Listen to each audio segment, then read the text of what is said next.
Biggest criticism, and people always ask us why I stopped doing conventions this year. Well, first and foremost, I think that conventions can be a great resource if your business is new. Hype and my brand has been in the convention space since literally like 2017, 18 when we were first launching a lot of our anime collaborations. We did a collab with Bleach and we came to Anime Expo and we were at the downstairs artist alley and Annex is what it was called, and we couldn't even get a booth at that time. That's how long we've been going to these conventions. But we stopped going this year because I realized that I can make a more customized experience for my consumers by doing pop-ups and putting the money that we're spending on building out conventions and going to these trade shows and like paying for these spaces. We could put that same amount of resources and information into creating our own unique spaces and places for the brand. It's like rather than spending, say, when you buy, it's like for those who don't know, when you buy a space at a convention, it costs you thousands of dollars sometimes for a space. A 10 by 10 at a convention may cost you, say, $5,000 every plot of land. And if you need six of those, you're spending $30,000 before you even activate there.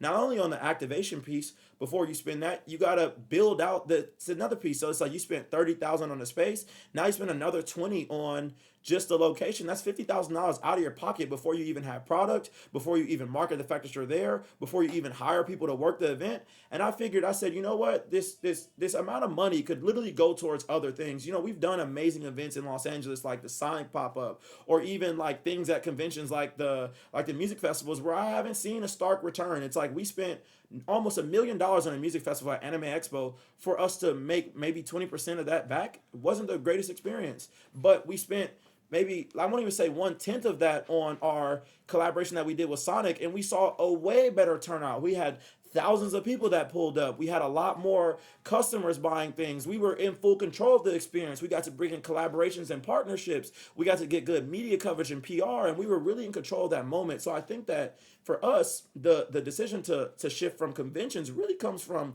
the need and desire to really prioritize my consumer experience, and we can make that consumer experience better by being in full control instead of spending a bunch of money on things that don't aid to just the brand, or aid to the brand just because we want to be adjacent in spaces. I say, what, why not do our own kind of space and put all that money and energy towards like marketing it? So when people come to us, they're coming specifically for us. We're not on a convention floor with 500, sometimes 1,000 other booths that are selling anime stuff, and we gotta go big and grand to just separate ourselves in a space that is filled with competition. Whereas I can spend a little bit less and get a little less people to come to my store, but we end up selling more and we profit a bit more because we're not in the hole as much. It's a different experience. I think that if you're a brand that's looking to get into, or you own a brand and you're looking to get into the convention space, I recommend it for some people, especially if you're newer and you want to get people in the space. But I think that if you are a position like me, or you have a little bit more money to spend on marketing, I think that anytime you're able to be in control of your environment, the better. The more you can be in like control of everything, the better. Because like think about it. Like for us, I'll give you an example, right? My favorite activation I always reference is Sonic. Sonic was like a blend between like a concert experience, but also like a carnival.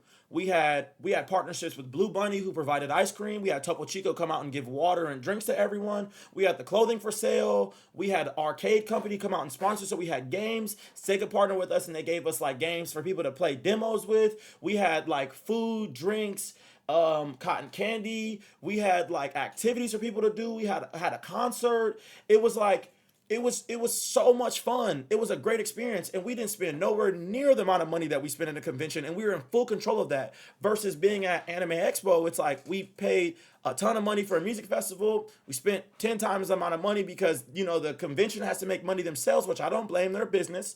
There are a lot of different things that we pay for. And then now some of these conventions, what they're doing too is they're requiring you to do a non-compete where you can't activate in a certain radius or time frame because they want to make sure that you're not cannibalizing their stuff.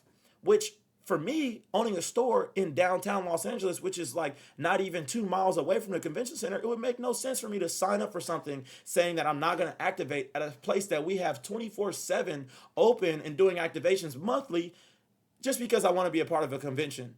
Truthfully, what I really should do, and I've done before in the past, and I think that it's good to do this, it's like leverage the fact that people are traveling out there and give your consumers a destination that doesn't compete with what they're going to, but gives them something to do afterwards. It's like, I'll give you an example of a lesson I learned.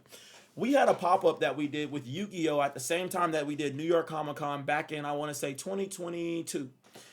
Yu-Gi-Oh was one of our biggest releases. But the pop-up that we did in New York wasn't as busy. Why? Because the location wasn't that great. And two, I did it at the exact same time as Comic-Con. Competing with Comic-Con or trying to compete with Comic-Con was not a good idea. You know why? Not because Comic-Con is bigger, but because people have already paid to go to Comic-Con. If I paid money to come to an event, I'm going to go to that event and I'm going to take full advantage of that there. I'm going to stay there all day because my money is already gone. I'm not going to go to this free thing, regardless if it's free or not, over the fact of something that I paid for. You understand what I'm saying? So you gotta understand, like, not all things are even and equal, but there's a way in which you can leverage things. Now, on the same end though, let's do a comparison.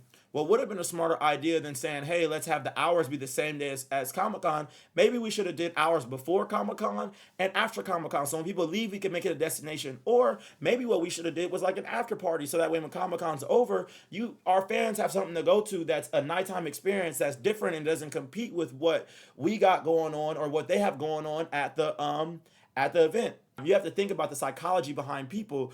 It's like if I spent my money on something, I'm gonna go to what I spent my money on. It's like buying tickets to a movie in advance. You're gonna go see the movie, or you're more likely to see the movie. Now, the fact that they were next to each other, which is good, is one thing. But unless I make it possible for fans to do both without competing and taking away from the fact that they already paid for something, I'm not gonna experience the level of success that I would have had it been for the fact that I just focused on this one particular event.